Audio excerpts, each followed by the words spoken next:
Stop me when it's too much. Stop me when it's too much, the lonely cowboy murmured to the giant virgin mail order bride. But she broke him first by making him fall in love. Stop me when it's too much, the lonely cowboy murmured, his hand trembling on her shoulder as they sat on the marriage bed, both knowing what this night was supposed to bring. Ezra Thornwell's voice was raw with fear and longing as he touched his giant mail-order bride for the first time. This virgin woman who made him feel both terrified and desperately alive. Minerva Blackwood sat frozen in her cream wedding dress, her heart pounding, because no man had ever looked at her with desire instead of disgust, and now this lonely cowboy was asking permission to love her body the way she'd dreamed but never believed possible. But when his rough fingers traced down her arm with a tenderness that made her breath catch, when his eyes met hers with a hunger that saw her as a woman, not a freak, the giant virgin bride realized something dangerous.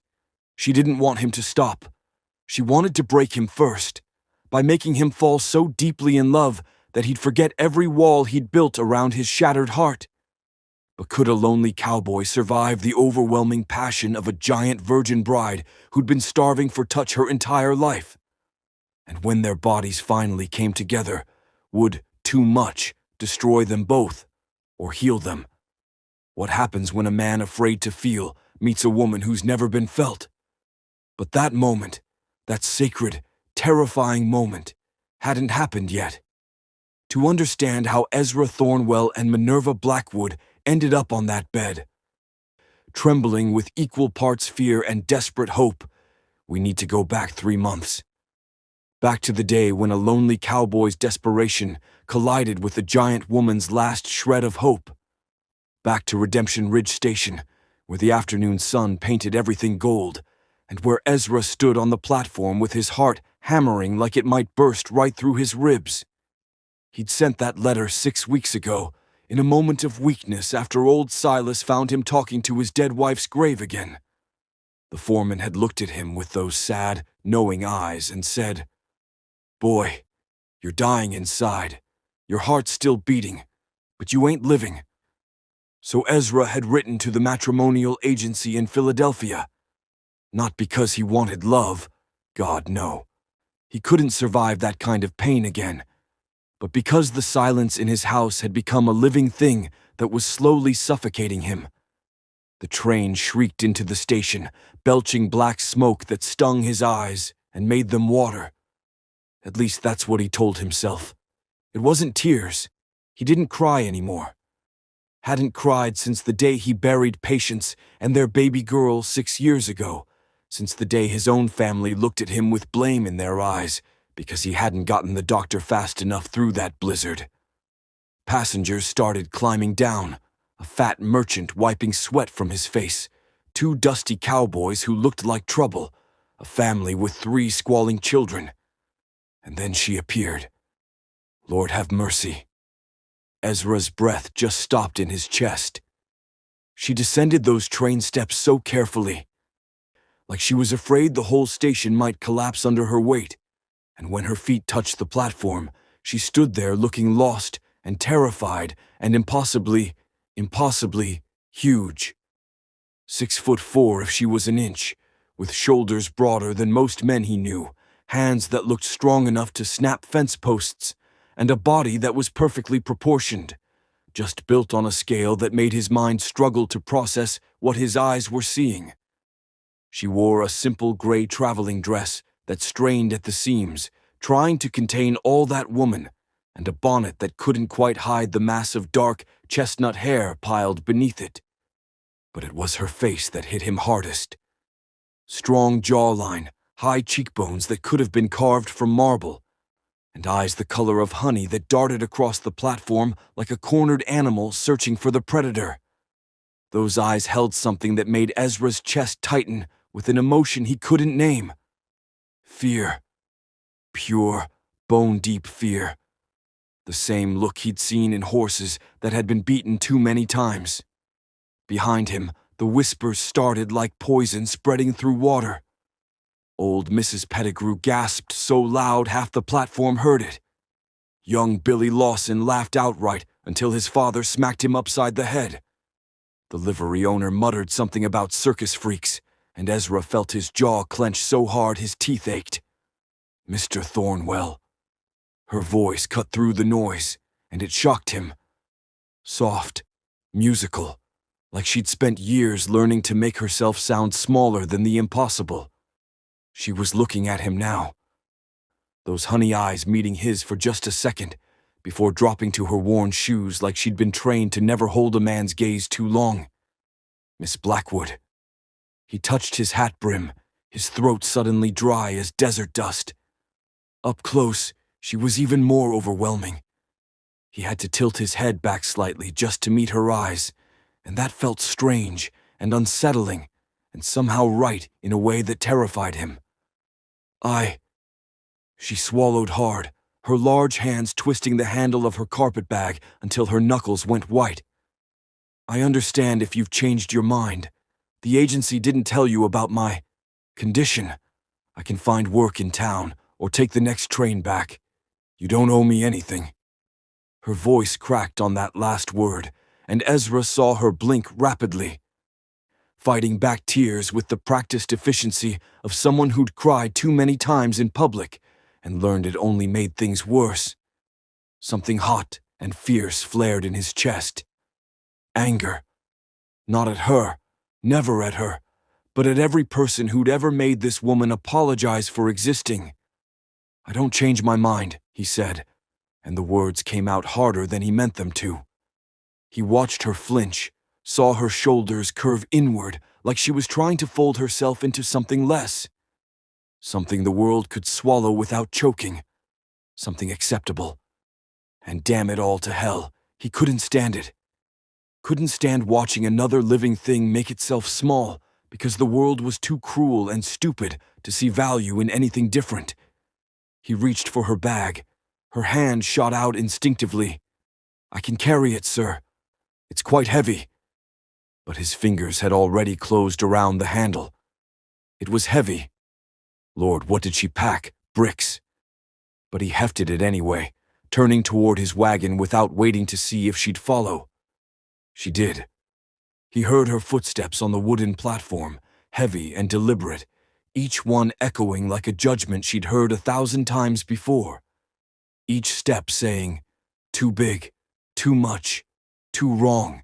The ride to his ranch stretched 15 miles through Wyoming grassland that rolled like ocean waves frozen in gold and green.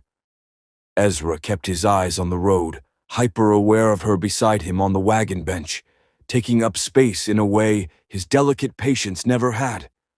Patience had been tiny, barely 5'2", fitting perfectly under his arm like God designed her specifically for him. This woman was an entirely different creation, solid as oak, unmovable as mountain stone, real in a way that felt almost offensive after 6 years of living with ghosts and memories that grew softer and less substantial every day. The silence between them grew thick and uncomfortable. Ezra didn't know what to say. What did you say to a woman you'd bought through a letter? A woman who looked like she could probably lift his horse if she had a mind to. He snuck glances at her from the corner of his eye.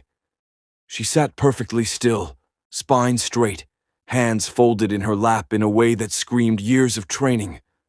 Probably learned young that taking up space invited punishment. But then her head turned slightly, and he saw her profile soften. It's beautiful, she whispered, so quiet he almost missed it under the wagon wheels creaking and the horses snorting. Your land. He followed her gaze.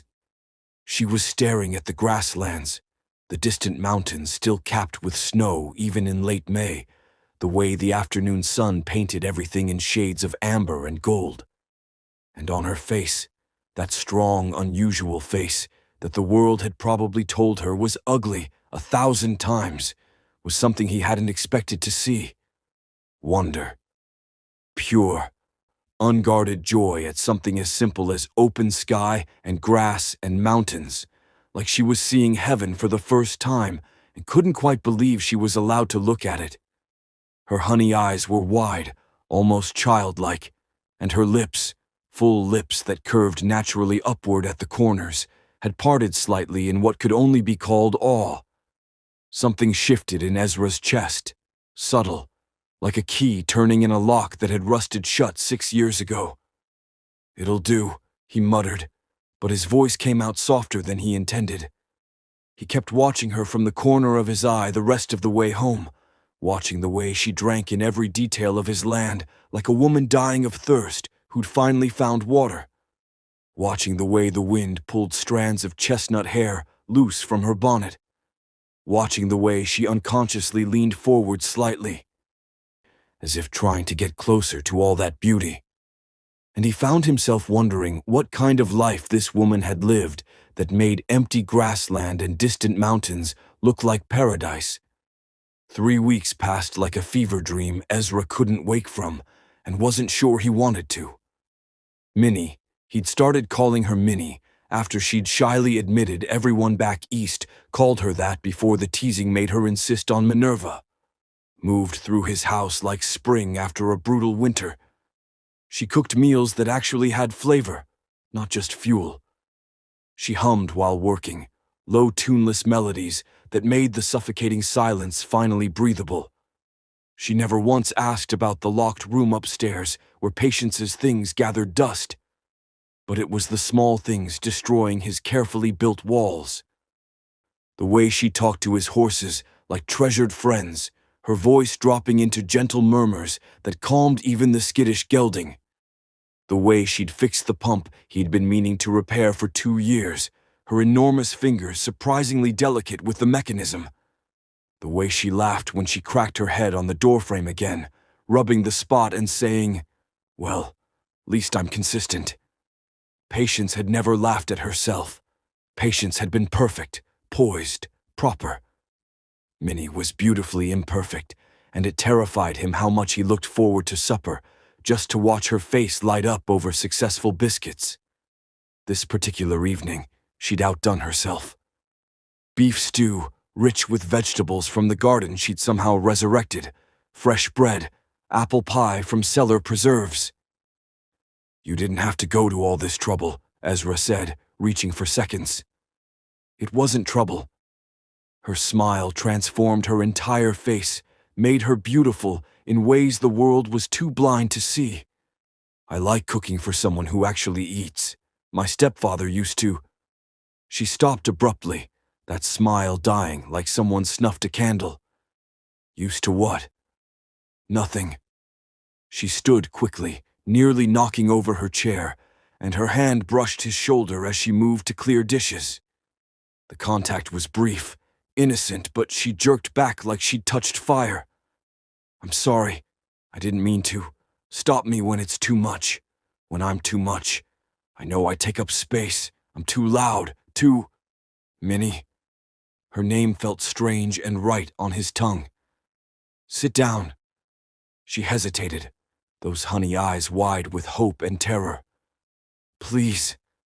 She sat slowly, making herself small as someone her size could manage. Ezra struggled for words. He'd never been good at this, even before Patience died. "You sing," he said finally. "When you think I'm out with the cattle, I hear you from the barn." Her face went scarlet. "I'll stop." "Don't." The word came out desperate. "The house hasn't had music in 6 years." She stared at him like he'd spoken a foreign language. A single tear traced down her cheek. "And you don't take up too much space," he continued, each word feeling like pulling arrows from his own flesh. "This house has been too empty too long. I've been too empty too long." He met her eyes. "I like having you here. I need you to know that." Her smile came tremulous but genuine. "I like being here, Ezra." His name in her voice, like absolution. That night, lying alone in his bed, Ezra stared at darkness and realized he was feeling again. And feeling was the most dangerous thing he'd ever done. The trouble erupted on a Saturday because trouble in Redemption Ridge always came on Saturdays when whiskey flowed and men's worst impulses ran free. Ezra had brought Minnie to town for supplies, her first trip since arriving 2 months ago.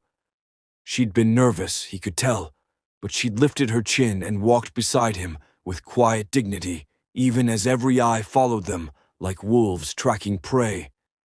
They were loading flour sacks when Thaddeus Ashford swaggered over, his father's money evident in every stitch of his fancy clothes.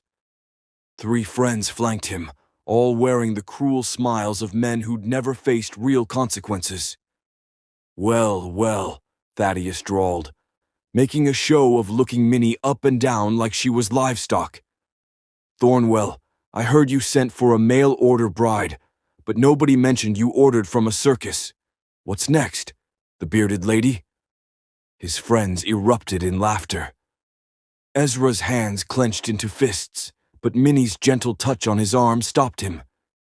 "It's fine," she murmured, and those 2 words broke something fundamental in his chest. "I'm used to it." Used to it.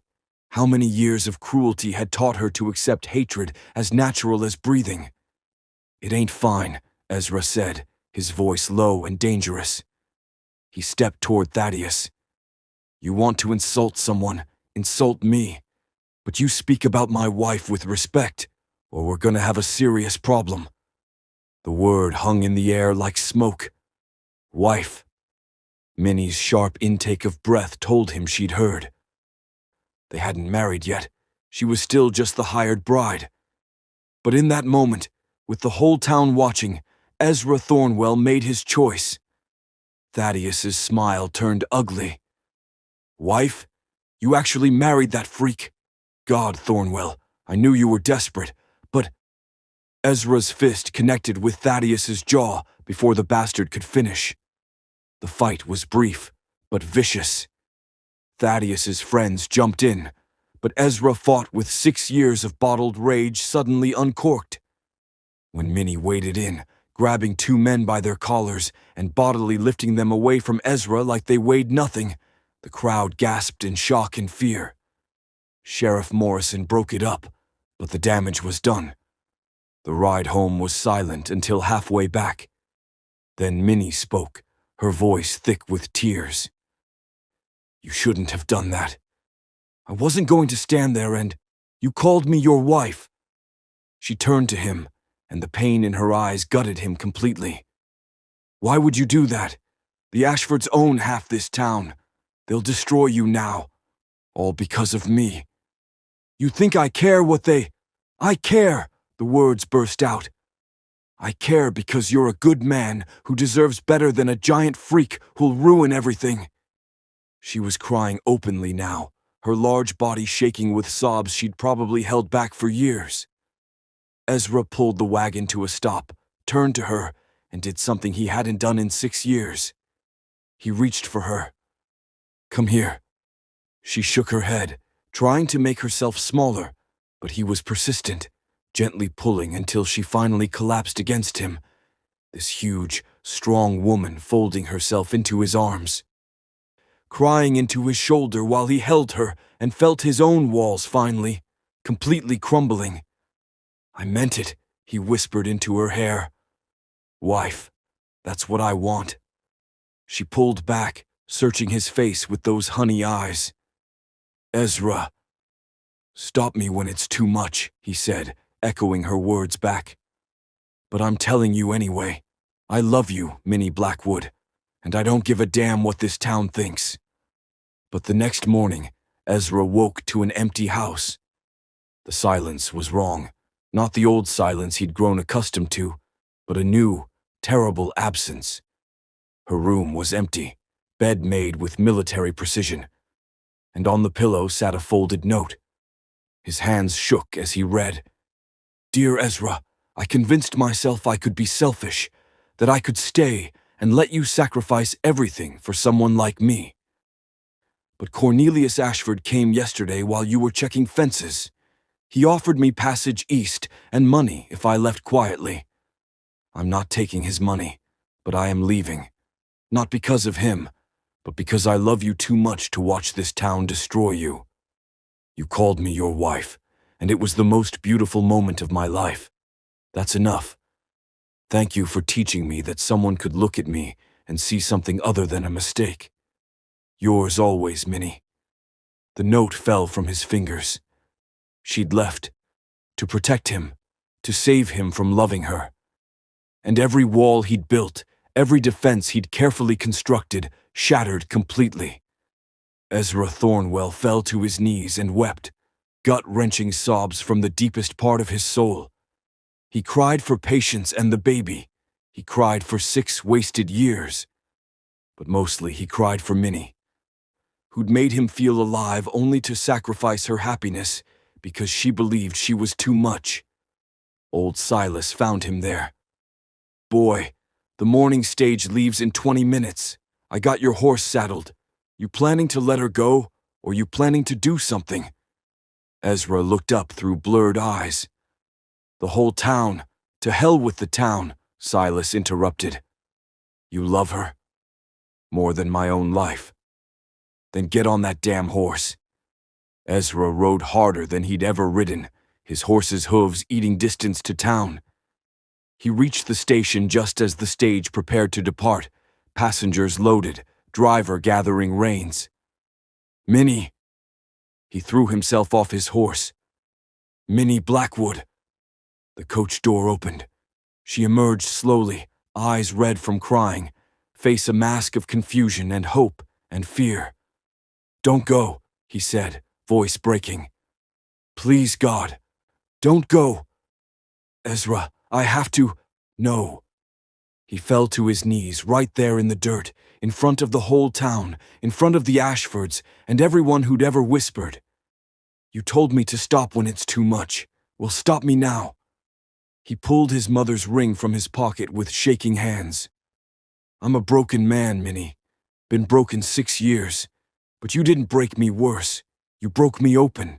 You let light back in. And losing you would destroy me worse than losing Patience ever could, because this time I'd know exactly what I'm giving up. Tears streamed down her face. You're not too much, he said fiercely. You're everything. Your strength and kindness and joy and every good thing I thought I'd never deserve. Marry me. Not because I'm lonely, but because I love you so completely, I can't imagine breathing without you. Silence stretched forever. Then Minnie stepped down from that stage and pulled him up into her arms, those strong, enormous arms that made him feel safer than he'd ever felt. Yes, she whispered against his hair. Yes, you stubborn, beautiful man. 2 months later, Ezra woke to find his wife watching sunrise through their bedroom window, her hand resting on the slight swell of her belly. He wrapped his arms around her from behind. Stop me when it's too much, she said softly. He kissed her shoulder. Never. You're never too much. You're exactly enough. For the first time in 6 years, Ezra Thornwell believed in second chances. And in the barn, old Silas just smiled and muttered, About damn time.